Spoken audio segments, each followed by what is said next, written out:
നമ്മൾ ട്രിപ്പ് പോയപ്പോൾ പറശ്ശിനിക്കടവ് മുത്തപ്പ ക്ഷേത്രത്തിൽ പോയതാണ്. അപ്പോൾ അവിടെ ബോട്ടിംഗ് ഉണ്ടായിരുന്നു. അപ്പോൾ ഗവൺമെൻറ് ബോട്ട് സർവീസായിരുന്നു. അപ്പോൾ ഒരാൾക്ക് 40 രൂപയാണ്, കുട്ടികൾക്ക് ഇല്ല. അപ്പോഴേക്കും നമ്മൾ ബോട്ടിങ്ങിന് കയറിയപ്പോഴത്തേക്കും സച്ചിയുടെ പറഞ്ഞ് ബോട്ട് ഓടിക്കണമെങ്കിൽ ഓട്ടിക്കാൻ പറഞ്ഞു. അങ്ങനെ സച്ചി കുറച്ച് നേരമൊക്കെ ബോട്ട് ഓട്ടിക്കുക. അപ്പോൾ ചന്ദ്രു അതിൻ്റെ അടുത്ത് നിൽക്കുകയാണ്, അവനും ഓട്ടിക്കണമെന്നുണ്ട്. അങ്ങനെ അവനും കയറി ഓട്ടിച്ച്. അപ്പോൾ നല്ല ട്രിപ്പായിരുന്നു. കൺട്രോൾ അവരെ കയ്യിലൊന്നും അല്ല. അവർ പിന്നെ കുട്ടികളല്ലേ എന്ന് പറഞ്ഞ് ഓട്ടിക്കാൻ നോക്കിയതാണ്. പിന്നെ നമ്മൾ കുറച്ച് ഫോട്ടോസൊക്കെ എടുത്ത് നല്ല വ്യൂ ആയിരുന്നു, നല്ല അടിപൊളിയായിരുന്നു ബോട്ട് സർവീസ്.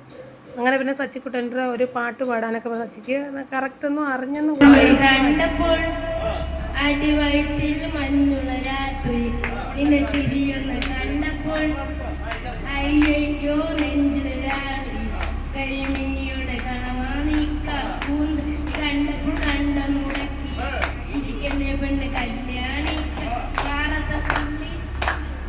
ലാസ്റ്റ് ആയപ്പോഴത്തേക്ക് എനിക്ക് ഇത്രയും അറിയാവോ എന്ന് പറഞ്ഞു.